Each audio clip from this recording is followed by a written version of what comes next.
Hello everyone, my name is Meghan LeVota and I offer wisdom, tools, and support for personality integration. Hello, I'm in my car. I haven't made a car video in a while. I do have a new camera that I'm using, so this is kind of fun. It kind of has a bigger lens, so you're not so up close to my face. So that's really exciting. So anyway, I just wanted to pop on here and make this quick video today and let you guys know what something I've really been thinking about personality typology lately is that there seems to be these two sort of modes of understanding that people could be focused on. There's one, understanding how to type someone correctly, understanding how to spot if you're this type or this type. That is very important to understand, because if you don't know if you're the correct type, and if you don't know if somebody else is the correct type, then how do you use the system? The answer is it's pretty difficult to use the system in that case. However, there's also, on the other end of that, how are you actually understanding the system? That is what I would say number two as another thing that's really important. Are you actually understanding it? And I've noticed that if we're so focused on how to type people correctly, then when you land on the type, and perhaps you've gotten good at it, perhaps you've gotten really good at landing on the type, then what? Do you understand the person better than you did before? Because without actually understanding the system and understanding how people work, how they function, and, you know, the word function is also, you know, in cognitive function, because when you understand the cognitive functions and how they function, you understand the way the other person operates. Now, personally, to me, as far as just how I learn and what I value, which not everyone has to be this way, but like for me, understanding how the cognitive functions operate and how people operate is the most exciting part to me. Because when I understand how the functions operate, it might seem like there's not a direct correlation between understanding how it operates and then being able to then type anyone. Because yeah, there are some sort of tips and tricks for how to, I guess, you know, if you're really focused on learning how to type people correctly, it's almost like a different way of learning than there is to learn the functions from the ground up. And I see the point, like I see the use case for these, for like both of these ways of thinking, in the sense that it can seem really slow and really tedious and really pointless and maybe overly hypothetical if you are really just too focused on understanding the definitions and like really getting in there and understanding how each cognitive function works, because sometimes knowing how a cognitive function works doesn't actually help you be able to spot it in people or be able to even use the system of the 16 cognitive types. Whereas there are these shortcuts, such as Linda Barron's interaction styles, for example, where you, and I'm not saying that that shortcut is incorrect, but it is kind of a shortcut in the sense that you're looking at the external behavior, you're looking at these patterns that you can spot, and these patterns are pretty undeniable. You either are, you know, a get things going sort of person, you're a chart the course sort of person, you're a take charge. There's all these different like ways that your behavior is different based on your type. And if you're looking at the behavior and trying to find these different patterns, then perhaps that is going to be a faster way to perhaps get started learning how to type people. And I know that Dave's superpower system too is really great at this in the way that he talks about the animals and he talks about the human needs. The human needs of an EJ type versus an IP and an IJ and an EP are very different, and that's a very fascinating way of trying to type people because it checks out. It's real. Like, Dave's not the first person to come up or to like talk about the fact that EJs have some similarities and then IJs have some similarities. I know that Lenore Thompson in her book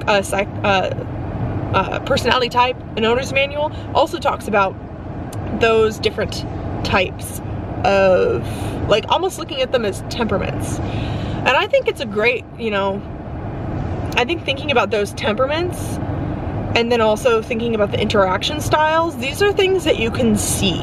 You can see that behavior, and it's really, it's a lot easier to know, do you fall in this box or this box? However,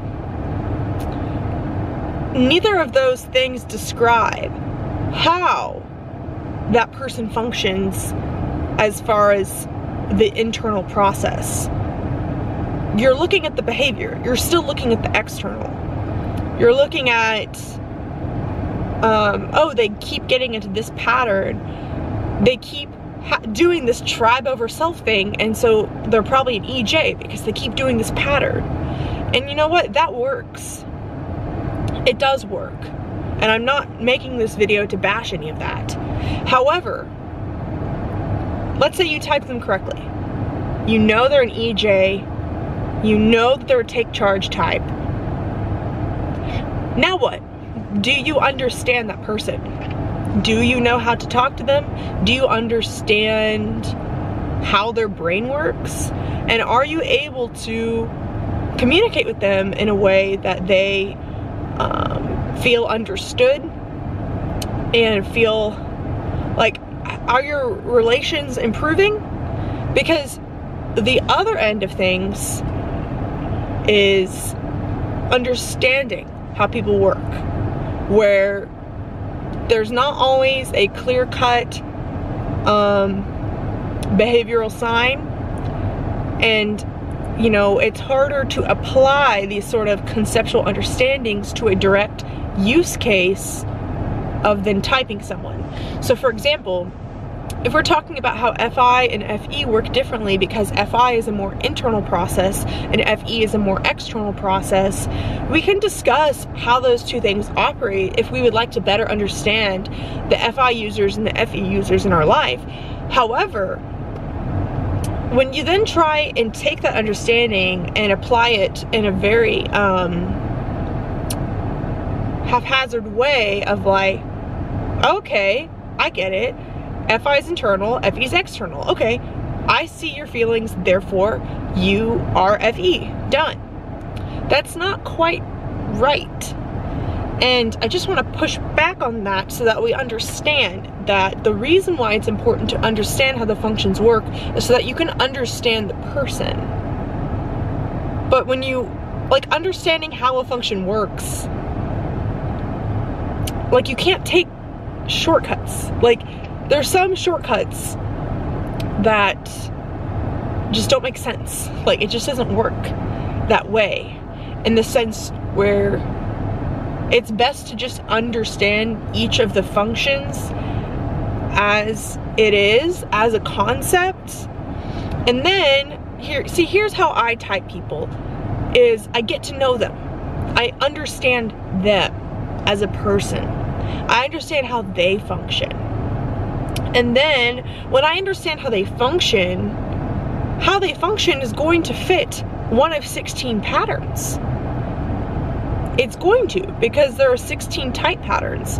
So I take all the shortcuts out of it, at least when I first am meeting someone, because I personally feel like too much shortcutting and not enough understanding the person and understanding how people work in general can lead you astray if you're doing it too much. In the sense where then people feel like they're being put into a box. Then you're glossing over the person's behavior to quickly place them before you have even gotten to know them or how they process. Where you could understand how the functions are and understand how the people are, and then match the people to the function. That's what I do, and I know that not everyone works this way, and ironically I think it's kind of a TI versus TE difference, is that my TI likes to understand from the ground up, where TE notices the cause and effect, like, very clearly.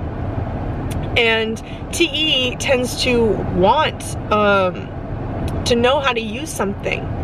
They don't want to just think all day. They want to be like, okay, so how's this useful to me? How's this going to be effective and like make my life easier?